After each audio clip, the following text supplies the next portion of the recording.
Baik, selamat datang lagi teman-teman di tutorial ekonomi teknik. Kali ini kita masuk ke latihan soal ya. Kita akan bahas latihan soal untuk chapter 9 tentang other analysis teknik dan chapter 11 tentang depresiasi. Ada 6 soal kita akan coba review ya satu-satu kayak gitu. Oke. Sebuah perusahaan ceritanya dia punya modal terbatas dan dia sedang menilai ada dua proyek software yang saling eksklusif. Maksudnya eksklusif tuh dia tidak terikat satu sama lain gitu ya. Karena kondisi keuangan yang ketat, CEO perusahaan cenderung memilih perusahaan. Nah, dia pakai metode analisisnya adalah payback period yang tercepat. Jadi kalau kita punya atau si perusahaan ini sudah ngelis nih, kayak gini cash flow-nya, jadi investasi awal sama-sama 100 juta. Kalau dia pakai proyek flash maupun maraton, dan ini adalah income-nya sampai tahun ketiga misalnya. Kalau kita dia sebagai seorang analis ya, kita ingin memberikan masukan gitu.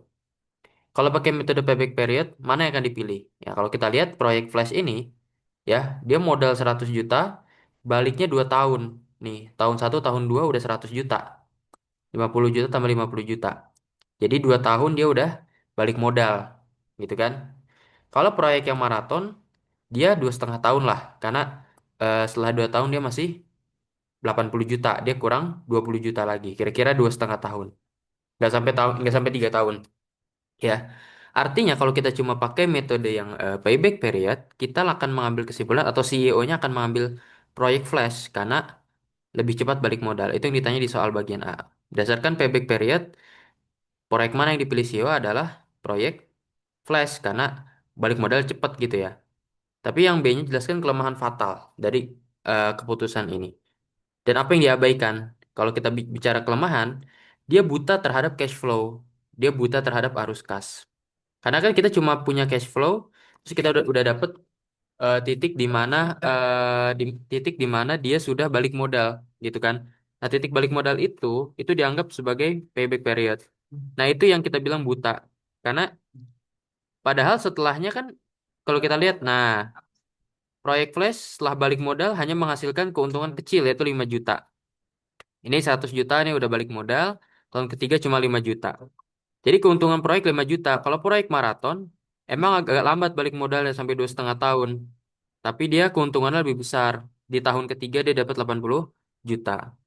Jadi itu merupakan kelemahan ya dari metode analisis pakai waktu untuk balik modal. Kayak gitu teman-teman. Kita lanjut mungkin ke ini konsep ya, konsep mengenali tentang eh, payback period. Kita mungkin lanjut ke soal kedua. Nah, ini juga oke, kita lihat aja ya. Ini investasi dengan modal awal 300 juta, kemudian diperkirakan dia menghasilkan cash flow kayak gini ya. Ini bersih, positif. Jadi ada income 100 juta, 120 juta, sampai tahun keempat 150 juta. Kalau bunganya 10% per tahun, kita mau discounted payback period. Nah, ini kan metode ini ya, metode yang apa namanya? Modifikasi dari payback period ya. Kalau kita cuma ngitung dari arus kas aja, cash flow-nya aja, gitu kita nggak mempertimbangkan time value of money. Kita nggak ngitung ada inflasi, ada bunga dan sebagainya. Nah, kalau di sini kita masukin faktor bunga itu. Jadi kalau kita bikin cash flow modal awal 300 juta gitu kan. Terus tiap tahun udah bersih nih segini, ya maka kita kayak biasa kita hitung dulu present value-nya, kita balikan nilai ini ke nilai present, bunganya 10% ya. Kayak gitu, kita akan dapat nilai kayak gini. Maka berapa kumulatif discounted cash flow-nya ya kita tinggal jumlahkan ya. Kayak tahun-tahun sebelumnya dengan present value-nya. Kita jumlahkan kalau di sini E10 tambah D11. Ya, berarti angka sebelumnya ditambah angka yang setahun ini gitu. Nah, yang disebut titik balik modal, ya namanya juga titik balik modal ya, break even atau titik impas, itu pasti terjadi ketika kumulatif discounted cash flow kita berubah jadi positif. Kalau kita lihat tahun keempat dia baru positif gitu. Detailnya ya kita hitung aja, berarti tahun ketiga ditambah eh, 12 ya. dibagi 102. 12 dibagi D13. Dibagi D13. Jadi 12 per 102 juta itu 3,12 tahun.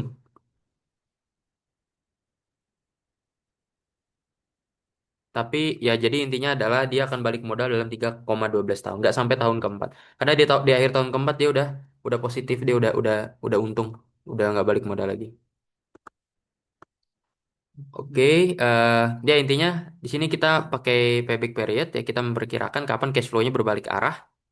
Tapi kalau kita pakai yang kayak begini aja, ya kita anggap tahun pertama udah berbalik arah gitu kan. Udah 300 juta tuh berarti udah berapa nih? Ini kalau sampai tahun ketiga ini udah sampai 350 juta. Wah, jadi tahun ketiga nih dianggap udah apa? Udah balik modal padahal belum ya, padahal belum. Yang kita hitung adalah discounted cash flow-nya secara kumulatif gitu. Oke, ini rumus manualnya ya, kalau mau dihitung. Ini ada di buku sih harusnya. Jadi kita menjumlahkan tiap T ya, tiap T dari angka sebelumnya ya di satu tambah bunganya gitu. Oke, kita lanjut ke soal nomor 3. Ini ini sama ya. Ini aku juga belum belum solve ya. Lupa cara pakai solver. Mungkin aku bakal nyoba pakai solver di sini. Kita coba ya. Jadi perusahaan sedang mengembangkan untuk mengotomasi lini produksinya. Ada dua pilihan ya, mau semi otomatis atau full otomatis. Ini ada rinciannya. Kalau investasi awalnya berapa, kemudian biaya operasionalnya berapa, dan ini biaya operasional untuk per unit ya, gitu. Misalnya kedua sistemnya punya useful life-nya 8 tahun dan bunganya 15% per tahun. Eh, berapa jumlah unit minimum agar jadi pilihan yang lebih ekonomis? Kan dasarnya kalau kita mau pakai break even point ya, titik impas itu ada satu keadaan di mana keduanya punya nilai yang sama gitu ya. Dalam hal ini kita pakai EUAC ya. Annual Uniform. Jadi kalau kita lihat EUAC untuk modal, kita hitung pakai rumus PMT seperti biasa ya. Untuk modal yang 800 juta nih 1,2 M, itu kita hitung EUAC modalnya kayak gini. Nah, jumlah terproduksi ini kan pengali ya. Jadi EUAC produk itu kan adalah operasional 10.000 dikali banyaknya produk kan gitu ya. Kali banyaknya produk. Maka total EUAC kan jumlah dari EUAC modal tambah produk. Nah, kita mau misal kalau kita ganti jumlah produknya 10. Nah, ini dia masih ada selisih gede nih. Ya, atau produksinya 200 misal. Nah, ini masih gede juga gitu. Selisih antara eh ini ya, antara semi otomatis dan full otomatis. Masih negatif besar banget. Atau 2000. Ini juga masih gede banget ya.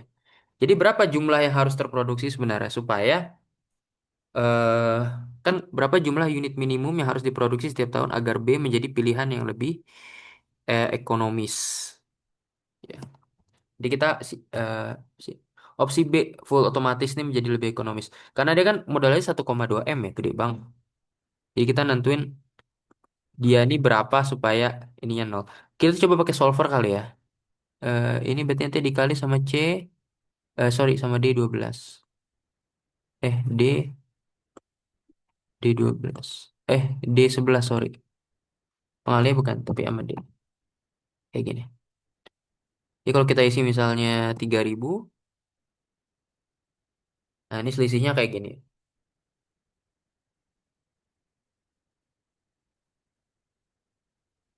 Kita coba pakai solver kali ya. Em, aku lupa nih cara ngitung. Tapi intinya adalah kamu harus mencari titik di mana.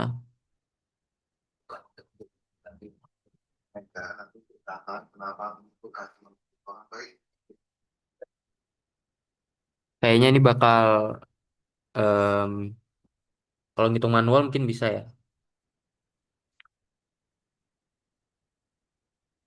Kalau nggak salah itu sebentar, jumlahnya rentang berapa ya? Hmm,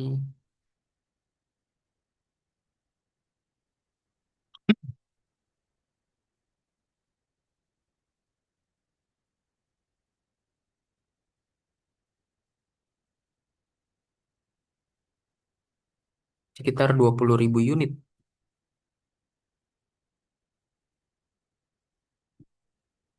Ini kalau kita tetap kali sama C11, ini tetap nol lah ya. 20.000 unit. Nah, ini makin kecil. Atau 22.000 unit. Nah, ini kita solver kali ya.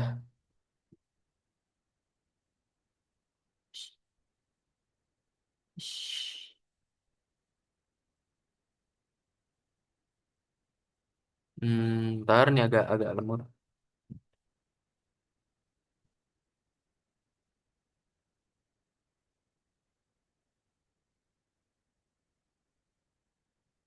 Jadi kita mau mengoptimasi nilai ini ya. Kita objektifnya set nilai C14 ini menjadi nol dengan variabel yang diubah itu adalah nilai di C11.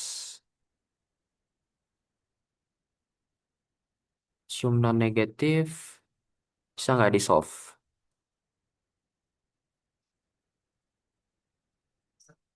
Oh, nggak bisa.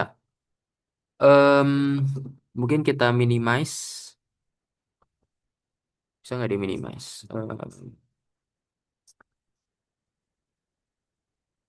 Nggak bisa juga.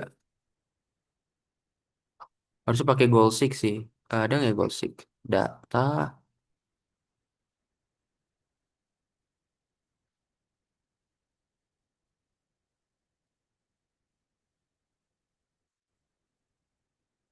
goal seek nggak ada. Oke, jadi ini nanti ya teman-teman harus mencari nilai X supaya EUAC-nya sama gitu. Nilai X-nya sama dua-duanya ya. Jumlah terproduksi di sini sama di sini itu harus sama sehingga nanti selisih di sini nol, selisih antara EUAC yang semi otomatis dan full otomatis. Kalau udah nol berarti kan EUAC-nya sama ya, sehingga full otomatis dianggap lebih bisa lebih ekonomis karena jumlah unit minimumnya. Kayak gitu ya. Oke, kita lanjut dulu ke soal yang berikutnya, soal nomor 4. Ya ini perusahaan punya laptop workstation 45 juta, 5 tahun dipakai salvage value-nya 5 juta. Kalau pakai SL, rumusnya langsung bisa kayak gini ya. Depresiasinya B min S per N ya, bisa dihitung. Atau kalau mau pakai Excel, pakai rumus sama dengan SLN aja langsung. SLN, ini adalah cost-nya, ini salvage-nya, ini adalah life-nya. Kayak gitu, maka dapat depresiasi tahunannya 8 juta ya, 8 juta. Tiap tahun berkurang 8 juta. Sehingga book value di akhir tahun ketiga, ya udah kita hitung pakai rumus ini, book value adalah cost basis 45 juta dikurang total depresiasi selama 3 tahun ya, berarti 3 dikali nilai straight line ini SL. 3 kali 8 24 ya. 45 kurang 24 21 juta gitu. Ini konsep aja ya, konsep tentang depresiasi. Di kita soal nomor 5 kita lihat nih juga sama. Mesin dibeli 100 juta, umur pakai 5 tahun, nilai sisa 10 juta. Kita mau coba pakai DDB, Double Declining Balance, tapi ada peralihan ke straight line. Jadi kita bikin cash flow-nya ya dari 1 sampai 5. Ini adalah book value-nya pertama 100 juta, dan salvage value di akhirnya 10 juta. Jadi cara nulisnya begini. Ya, di awal 100 juta ini adalah ongkos, salvage value itu di akhir, di BF. book value di akhir tahun, di akhir gitu ya. Kalau ini kan book value di waktu sebelumnya. Berarti 100 juta ini sebenarnya di tahun ke nol ya, bukan tahun ke satu, dia di tahun ke nol. Kayak gitu. Maka bisa dihitung DDB-nya pakai rumus ini ya, 2 per N dikali BVT min 1, berarti eh, 2 bagi N-nya 5 ya. 5 tahun, 40 juta. SL-nya juga dihitung dengan rumus SL. Nah, terus yang dipilih yang mana? Dari dua nilai depresiasi ini. Pilih yang lebih besar. Ya kan, prinsip depresiasi kan begitu ya. Pilih yang lebih besar. Untuk mengurangi beban pajak. Di 40 jutanya masuk sini. Sehingga BVT-nya berarti kan nilai awal dikurang nilai depresiasi tinggal 60 juta. Nah, 60 juta ini dipakai untuk di tahun berikutnya. Sebagai basis di tahun berikutnya. Lakukan hal yang sama. Ternyata yang dipilih semuanya berada di DDB semua. Gitu ya. Kan kita pengen beralih ke straight line. Tapi nggak bisa. Kenapa? Secara teori nggak bisa beralih ke straight line. Karena nggak ada pergantian. Artinya ongkos akibat DDB semuanya lebih besar daripada untuk SL. Kalau kita nanti nemu depresiasi SL lebih gede dari DDB, berarti sudah waktunya kita switch dari DDB ke SL. Gitu. Untuk mendapatkan depresiasi yang sebenarnya. Gitu. Berikut soal nomor 6. Kita lihat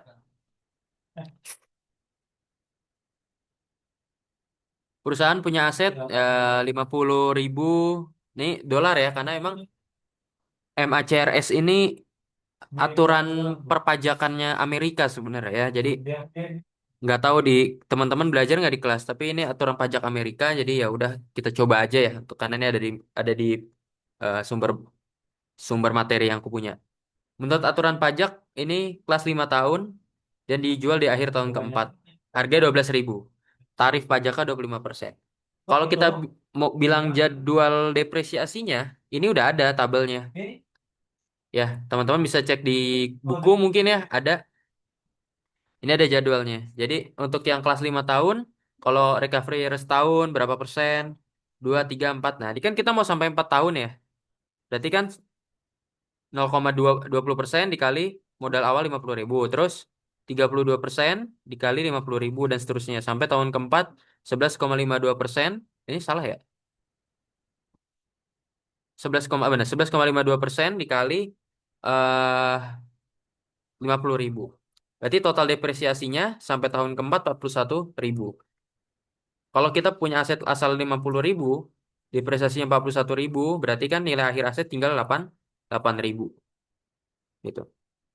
Nilai bukunya 8.000, tapi kita jual 12.000, berarti kita masih untung ya. Tapi untung biasa gitu. Harusnya harganya kan 8 ribuan ya, 8.600. Kita jual 12.000, kita masih untung. Nah, untungnya ini kena pajak 25% ya. 3.300 kena pajak jadi 840. Ya, ini ya teman-teman, beberapa latihan soal untuk dua chapter ya, chapter 9 dan 11 tentang teknik analisis ekonomi dan depresiasi pada aset ya. Nanti di pertemuan yang lain kita akan coba ya dalamin juga yang bahan-bahan belajar yang lain. Untuk kasus tadi soal nomor 3, teman-teman boleh coba ya secara manual, karena harus aku sih kebayangnya pakai solver, cuma tadi solvernya nggak berhasil. Mungkin ada mungkin ada settingan yang belum dipelajari. Atau pakai Goalseek kalau pengen coba juga ya. Oke, paling itu aja. Semangat teman-teman. Semoga bermanfaat. Sampai ketemu di tutorial berikutnya.